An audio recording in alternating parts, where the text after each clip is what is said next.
Hey everybody, it's Danielle Lozzi-Ortiz at M. Salata Real Estate, where is your local real estate brokerage. I am here sitting today with Amanda Portillo, so thank you for, did I pronounce that right? Yeah. All right, cool. So thank you for joining me. So Amanda is, as her tagline says, mother, wife, and entrepreneur, but I'm going to add entrepreneur extraordinaire because she actually is. She's got multiple things going on. So she is 13 years now for Right Step Solutions Company. Yeah, so it started as a side hustle in Okay. 2010, and then it has since evolved into my full-time That's awesome. business and Yeah, job. so it does job search, strategic, job search strategist. Yep. Yep. Professional certified resume writer. You also are now founder of Rever Girl, one of your new businesses. Yes. Okay. And founder of Bizzy Women Social. Co-founder, yep. Co-founder and co-founder or founder of Portillo Properties. Yeah, Painting. when I have a partner, I try to always say co-founder. Right, and that's with your husband. Correct. So yes. We're going to talk more about that because I know working with my husband is not always easy. Yeah. But we'll get to that afterwards. And you used to be the former executive director of the Chamber of Commerce. Correct. Busy. Yes. So I sent you a list of questions. Real simple, right? They're so easy. So we'll start off simple. I like to find out where you're from, a little bit about your family, and what you guys like to do for fun. So, okay. All right. Well, born and raised here in Revere. Grew up. I wonder why you're a Revere girl. Yeah. All right. Yeah. All right. I'm sorry, Revere. Right, exactly. Grew up on Hitchbond Street, so not quite a Beachmont girl, but, grew up close to Beachmont. Of course, went to Revere Public Schools my entire life, graduated in 2004, and mother of two. I have two kids, Layla, who's almost 13, and Angelo, who is 8. That's a fun age. Yeah. Well, so far, so good. Good. Yes. I don't know if I answered everything, but born and raised here. Born and raised here, and so we talked a little earlier today about you traveling from one side of the city to coming up to the next side of the city. You also are a landlord, so that must have been interesting. Landlords being fun is always being fun, right? And then what do you guys like to do for fun? So honestly, we love to be home. We're a big music family. We love karaoke. We all are kind of a little bit musically, I wouldn't say gifted, but talented in our own right. And like I said, we're homebodies, but we also like to travel. And now that the kids are a little bit older, we're doing, bigger trips. We don't have to carry, all the stuff all the baby gear. So love to be home, love singing, love music, love laughing, and traveling. Nice. Running around too. I know, right? And what is one of the things that you really love about your neighborhood? You're up on the Mountain Ave area, so I know that Mountain Ave is pretty much a cut through, but you still have some beautiful places that you can go to around here. Yeah. So. Well, we are very fortunate because we live right at the top of Mountain Ave, and we have an unbelievable view of Boston, and that is one of the first things that people comment on when they visit for the first time, especially in the evening. Right. When I take a picture of it, it doesn't do it justice because it looks like it's so far away, and it's really not. Right. So that's super cool. But I have to be honest, I have awesome neighbors. This is for the first time, especially me and Gabriel being together and living all over the city, where we know a lot of our neighbors and they have become friends, and some of them almost family, to be honest with you. So that is really special. Good. Well, that's what a neighborhood is supposed to be like. You're supposed to have the kids that go outside and play, and when I grew up, it was when the streetlights came on, literally the streetlights came on, we would go home. Yeah. It's not like that anymore, unfortunately, but as long as you can have the neighbors and the kids enjoy the neighbors, and you have good neighbors and they look out for everybody. Exactly. So, that's great. All right, so we'll get down to the nitty gritty. So you have multiple businesses. You were in the corporate world. Yes. You left the corporate world. So how did you decide to become an entrepreneur? Because I know I'm not an entrepreneur, and I'm going to give you a kudos right now. I didn't mention this to you before, but you do remind me of my mom in an awesome way, because she was very entrepreneurial when I was growing up. So I don't know how she handled it. She had 3 kids, divorced mom, had multiple businesses. And you remind me of that. Thank you. I think that's really, really wonderful, because it's going to set a great precedent for your daughter when she grows up, and how to be able to handle things, and how to really come into her own and be the person that you want her to be eventually, right? So how did you... I hope so, anyway. I think, you know, it's a long time coming, but eventually it will definitely pay off. From personal experience, because obviously I've learned everything that I mostly know from my mom. Kudos, Maureen. So how did you become an entrepreneur, and why did you become an entrepreneur? Yeah, I really appreciate this question, because this is a big part of, you know, what I tell clients or potential clients that are consulting with me to see if I'm the right fit for them when they're thinking about their own potential career moves or career transitions. And, you know, I had all the things in my career. I had the job title. I worked for great companies. I worked in the city. I was wearing all the cute clothes, going on the train. I was, you know, that corporate girl that I thought I wanted to be. And for whatever reason, I would say a year and a half in, I just always hit this wall where I was feeling unfulfilled and a little bit burnt out. And especially in becoming a mother, you know, working that schedule, you know, being a working parent with 2 young children is so difficult. But I just felt like I wasn't living life, and it was a rat race every day. I was just getting ready for the next day. I was stressed out. I was exhausted, and I really was unfulfilled. And I just couldn't ignore these thoughts in my head that popped up so many mornings when that alarm went off, and it was like, this can't be just life. There has to be more. To do this again. You know, it was like Groundhog Day. And, you know, one thing that I learned about myself and trying to get over my own crap in my head, like, why can't I just be happy? Why can't I just be satisfied? I make good money, good benefits, I have stability, all this stuff. But when I really was willing to face my truth about what I wanted is, I wanted to be able to make an impact in people's lives. I wanted the freedom and flexibility. I wanted uncapped earning potential, and that decision to become an entrepreneur was kind of definitely scary. You know, going from this safe comfort situation with that steady paycheck, and then saying, you know what, no, I'm going to do it on my own.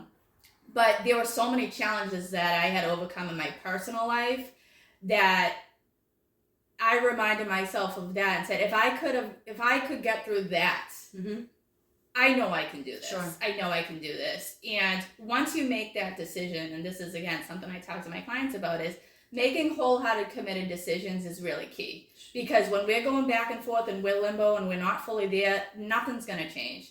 Once I made that decision, I did what I needed to do for 6 months while I worked full time, to take my side hustle in resume writing to build this full-fledged comprehensive job search coaching business. Just resume. Yes, it's a coaching, it's definitely more job search coaching, and of course there's a big mindset element to the work that I do, because how we think and how we feel on the inside ultimately dictates our results, or our actions and our results and outcome. So that's the short of it. Obviously, it's a lot more, but just wanting more out of life, and I couldn't envision living the next 30 years from a cubicle. Balance, work balance.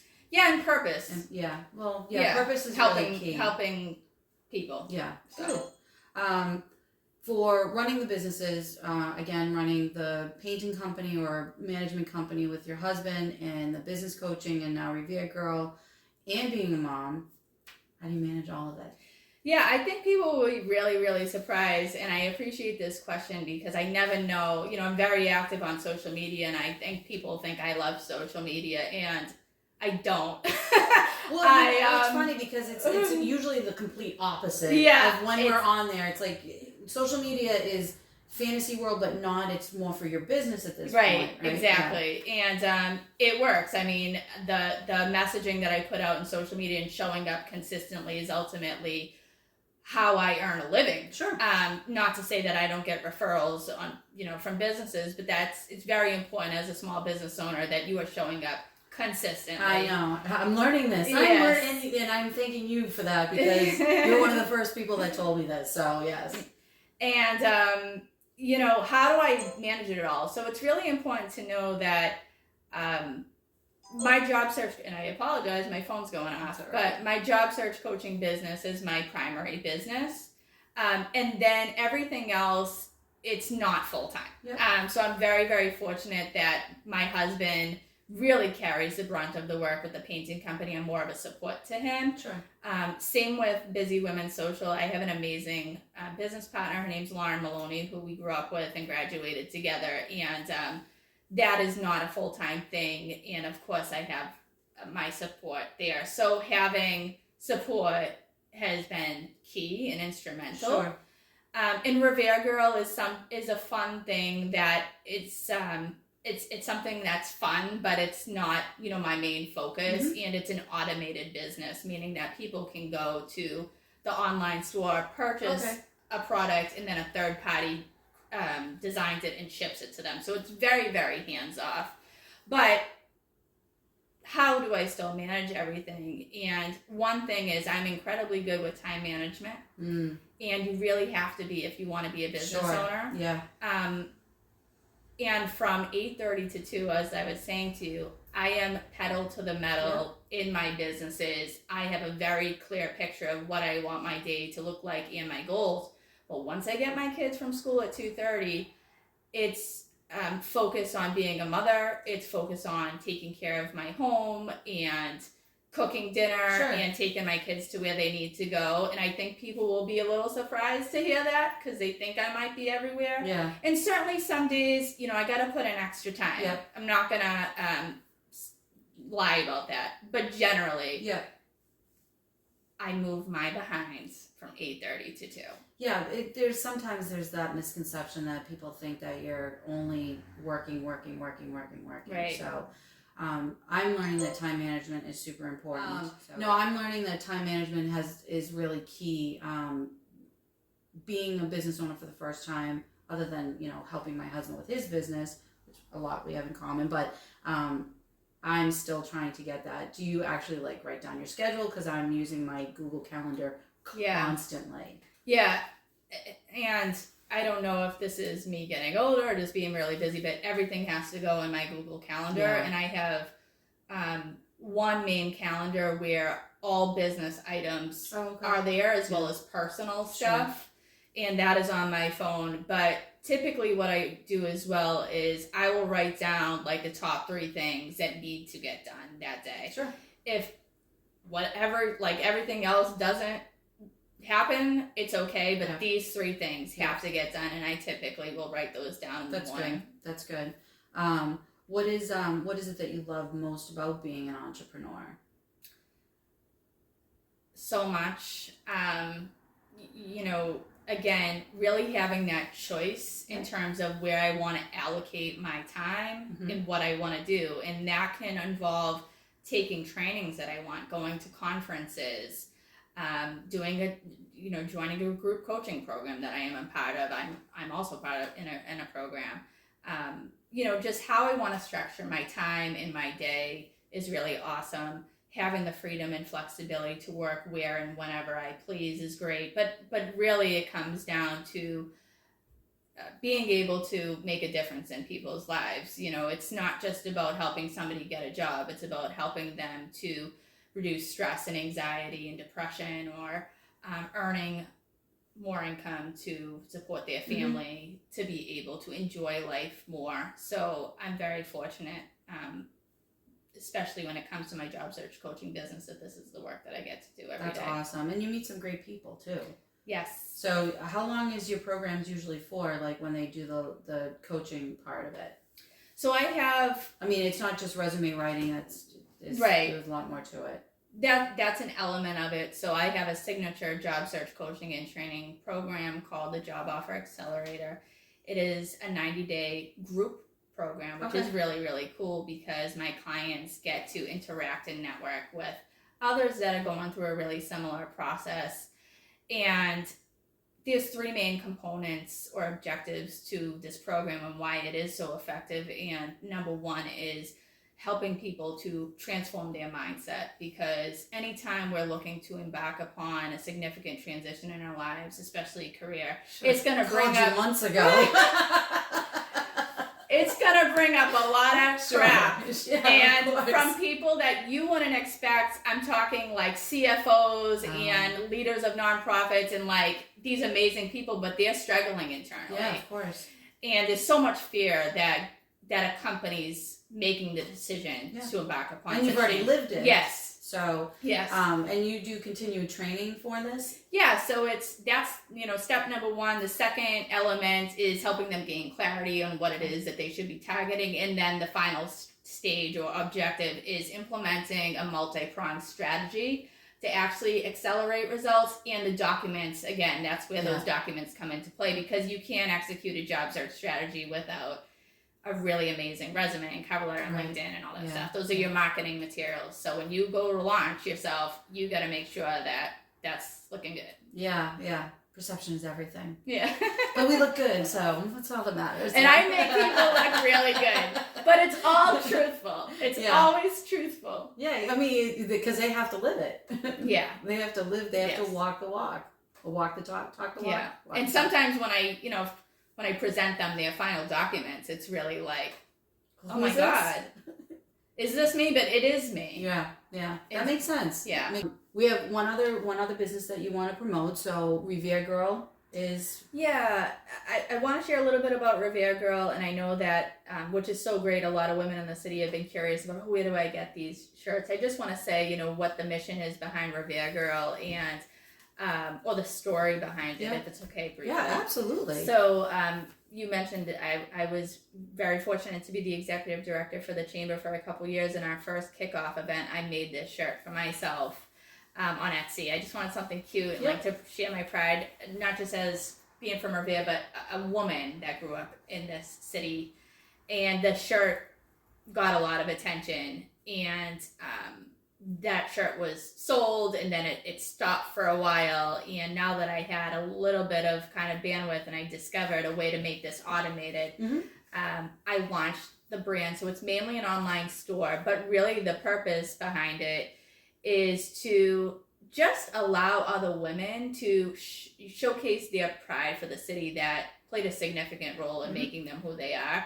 I think all of us can agree or experience that going outside of the city and saying you're from Revere, you may get comments, not always negative, but we are a distinct breed. For sure. And we're proud, and we should be proud. Yep. And I think there's sometimes like, not shame, but Revere has gotten a bad rep. Yep. And this is our way to say, no matter the good or the bad, we're Revere girls, we are proud. And also I'm, doing similar interviews to really bring to light all the amazing women that are in this city too, which is really, really fun. And I've had some unbelievable conversations I'll never forget for the rest of my life. And it's really great too, because there's a camaraderie that people don't realize that we have. Yeah. So growing up in Revere, I know that it's gone through some significant changes. So in order to say that you're truly from Revere, you have to truly be from Revere. Yeah. Mm-hmm. People say that, I grew up here, but I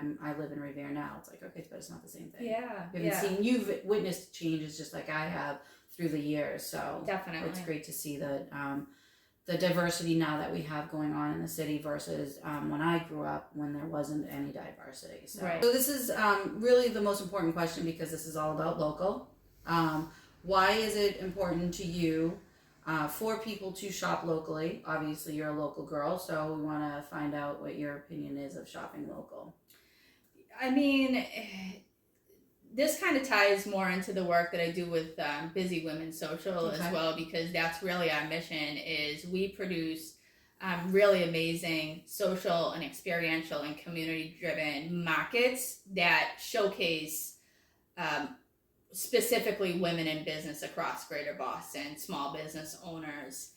And, why is that work important to me? And I think it's because I know personally what goes into building a business from the ground up, and not having an inheritance, and not coming from a family of business owners, and really just, I know we probably have all seen this quote, or maybe you haven't, but when you support a small business, you are supporting a dream. Sure. And that is my story too. So if I can give back personally, and I do work with individuals that are looking to also start or improve businesses, but you know, it's more meaningful than going to a Marshall's or purchasing on Amazon. I mean, we all purchase from Amazon, Right. but it also is important that, you know, when you are looking to make some sort of purchase, just check out to see who's right around you, because Right. it means so much to that person. But this is kind of a good plug for Sure. an event. Absolutely. I love plugging. No, this is exactly what, and it's gonna go on. It's gonna go on the website Yeah, too. this is so, exactly yeah. like what we're trying to do of with course. Bizzy. But Yeah. on Saturday, December 2nd, from 11 a.m. to 4 Yep. at the Spring Hill Suites Marriott Hotel on Revere Beach, we're having our second annual Wonderland Holiday Market. It's totally free, but attendees get to shop from over 30 small women-owned businesses. Nice. But also we have so many extras. We have free crafts. We have a beautiful, amazing free hot cocoa bar. We have on-site family photo shoots just for $50. They're unbelievable. We have a letter to Santa station. Santa will be there. So, you know, this is the work that Lauren and I do, is that we don't just promote these markets. We really include experiential elements, because that oftentimes is what drives people too, not just the shopping. But yeah, I don't know if I answered your question well, but when you do shop local, you are supporting a dream, and fine, shop from Amazon too, but make sure that you're shopping local as well. No, I think that sums it up really well. So it's December 2nd from what time? 11 a.m. to 4. Okay. And The hotel. Yeah, in the hotel. Okay, perfect. Yeah. And it's right on the beach too. So Yes, free parking. You Yeah. can park in the hotel's parking lot below if there's space available, and of course, obviously, on the beach. Right. So that's pretty much a wrap. Thank you, Danielle. You're very welcome. Thank you for taking the time. We'll get this posted up, so I want you to tell everybody where they can reach you if they're interested in either, I guess, whichever business you want to really promote. I mean, you have the painting business, which give them the website, and then where they can reach you for your coaching. Yeah, so if anybody's looking to connect with me, obviously, social media, you can shoot me a DM, whether on Facebook or Instagram, Amanda Portillo. But if you want to send me an email, amanda@rightstepsolutions.co, not com. People oftentimes think it's a typo, but it is .co. And I'm happy to provide you with like my links if you want to share as well. For sure. Absolutely. So again, this is Danielle Lozzi Ortiz for City Chit Chat, and I am at M. Slaughter Real Estate. That is your local real estate brokerage. I can be reached at dlozzi05@gmail.com, or you can call me at 617-285-0667, or you can check out our website at mslaughterrealestate.com. And this is going to be posted on parkbench.com/Revere. And you can subscribe. And if you know of anybody that wants to be interviewed, you can go to parkbench.com/Revere and click on the interviewee, and it comes to me directly, and I can email them back. So thank you, and have a great day. Bye.